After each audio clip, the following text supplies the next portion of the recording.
welcome to the Raupp Museum. We are in the storage area, and my name is Marina. I am the museum's registrar. That means that it's my job to take care of everything in this room. Today we're going to open one of our over 200 boxes of artifacts to give you a little sneak peek about what we have in our storage. So let's go grab it.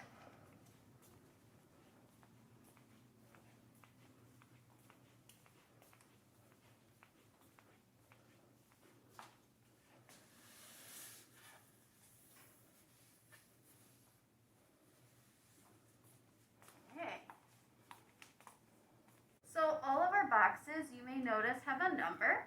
So this box is 109, and that lets us keep track of all of our artifacts in the database. So we can put an artifact is in box 109 or 108, and we know where it is. And then all of our boxes are blue, and that just means that these are archival boxes. They don't have any acid in the box that could potentially leach into the artifacts and harm them over time. So these boxes are great for long-term preservation. The other thing to notice is that on the box is a list of all the artifacts that you could find in this box. And that lets us look something up or know what's in the box without having to move things around and handle artifacts or potentially harm that artifact. So I've got my gloves on, and these gloves are important so that when we're handling the artifacts, I don't harm the artifact by getting oils on my hands on it. And also, if that artifact has rust or other chemicals, it won't get on my hands as well. All right, let's see what's inside. Our first artifact here is a trowel. And this trowel would be used when you're putting grout in between stone or brick when building a building or maybe a fireplace. And this artifact has two different types of materials. There's wood here on the handle, and then there's metal on the trowel part. And this artifact probably got a lot of use, as you can see from its condition. It's very dirty and has a little bit of rust damage. And then on the side, we've attached a tag, and that tag just helps us keep track of the number of this artifact so we can find its information in our database. And this is one type of labeling to put a tag on the artifact. Let's see what we have next. So our next artifact here that I'm unpacking, this is an animal nose ring. And this nose ring is made out of metal. It's pretty heavy.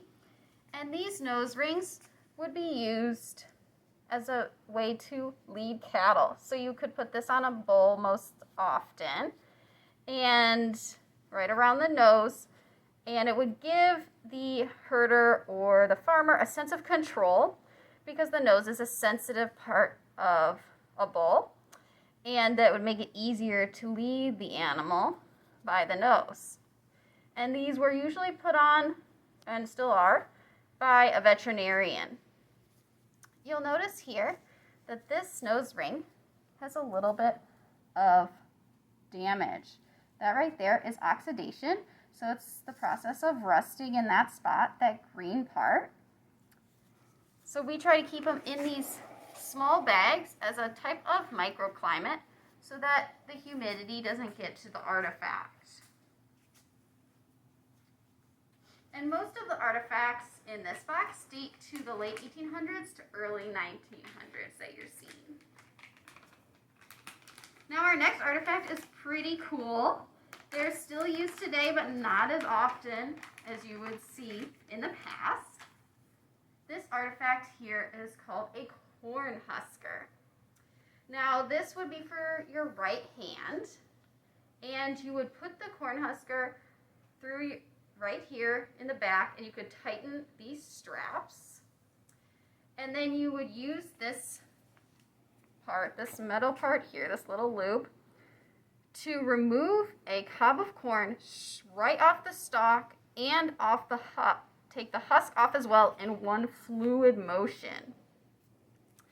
And these are both have two different types of material. So you have the leather part and a metal part.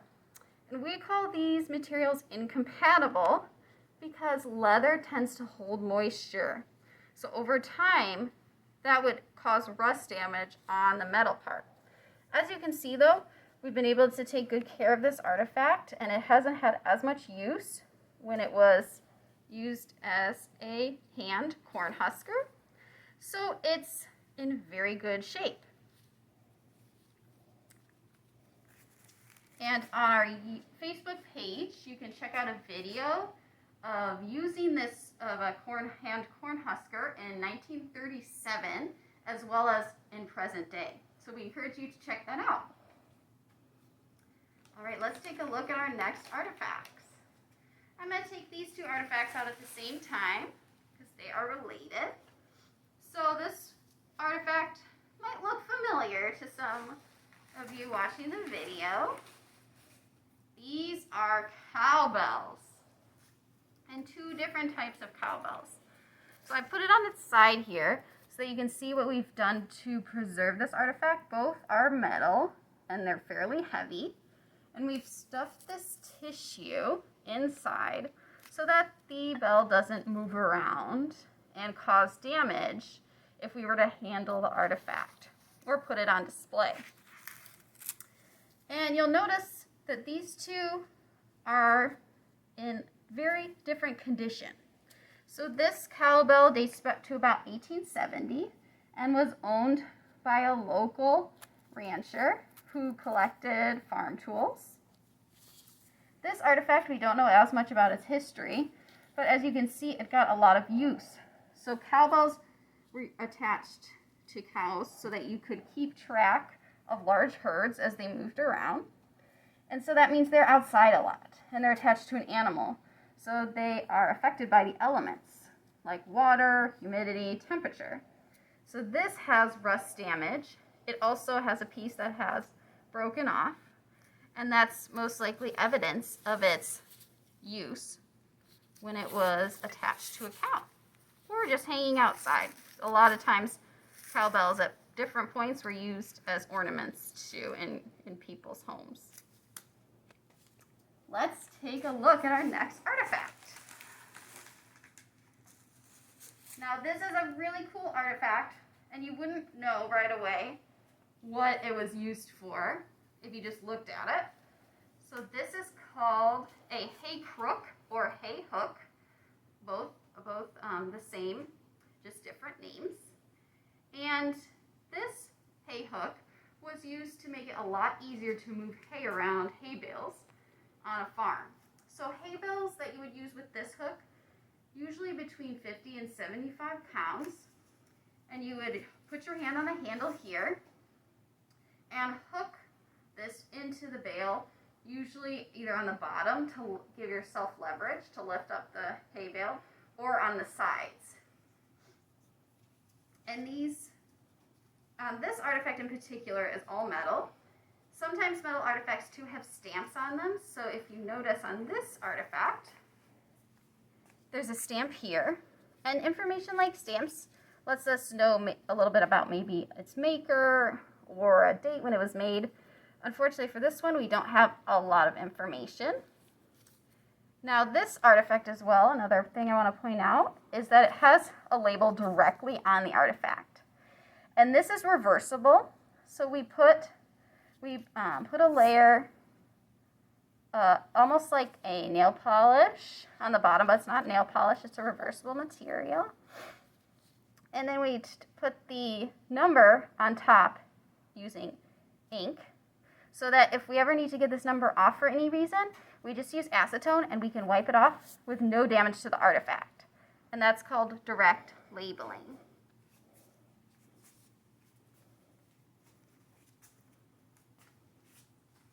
All right, let's take a look at our next two artifacts. I'm going to take these artifacts out at the same time because they are related.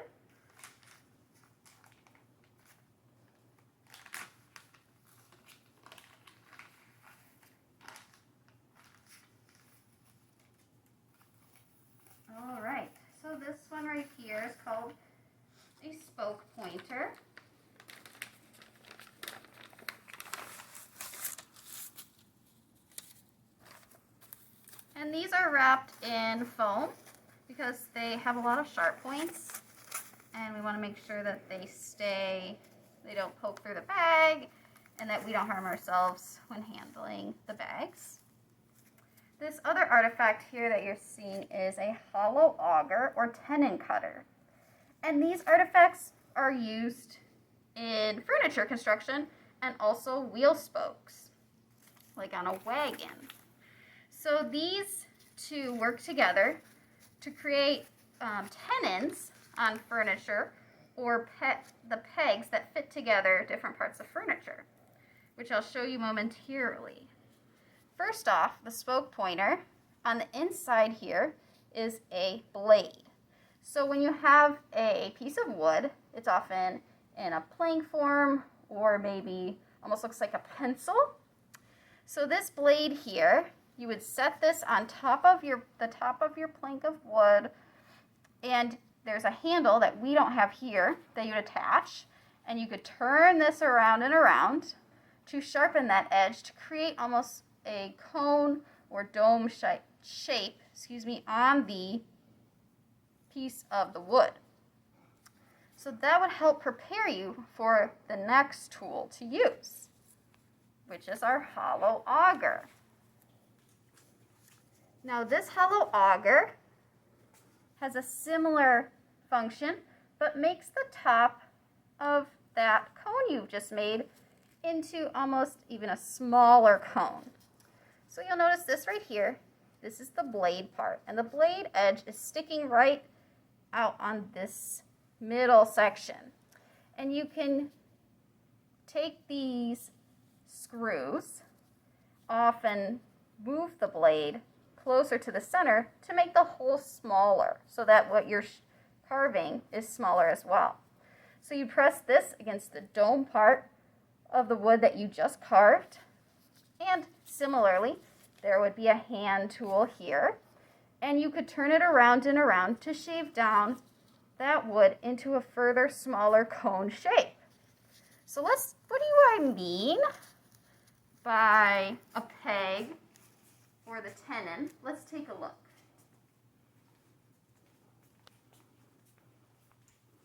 So if you take a look at this rocking chair here, the peg part is right here, so what you can't see, but what is joined between these two pieces. So the end of this piece of wood has a tenon or a peg that sticks into the bottom of the rocking chair so that all these pieces can fit together.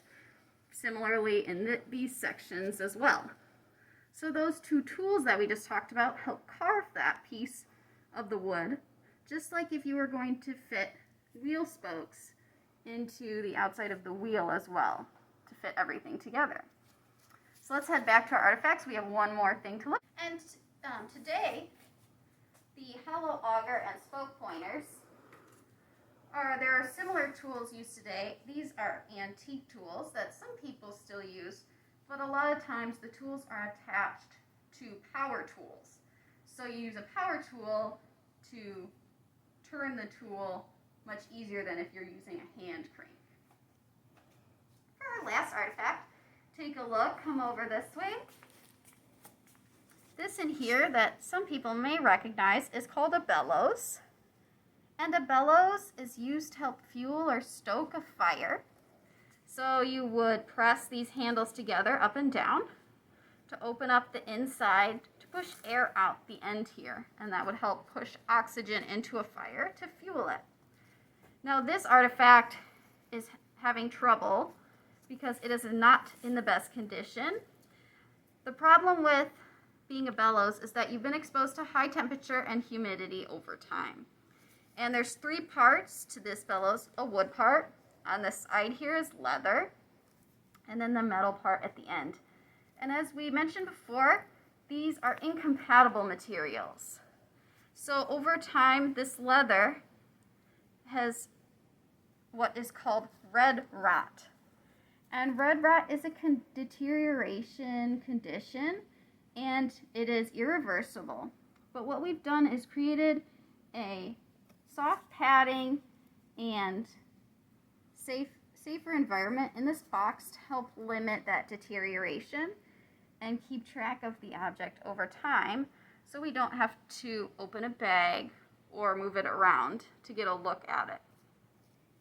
In addition, we have this metal part which has rusted, and as we talked about, leather tends to hold moisture, which has affected the end of this metal piece and cause a little bit of rust, as well as its being in use for many years.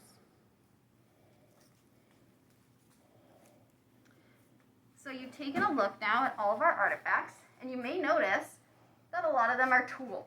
So we try to keep what's in a box either of similar type of material, so here we have a lot of metal, or similar type of function, whatever works best and is safest for the artifacts.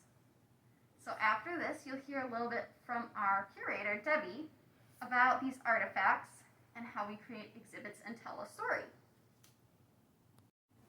Okay.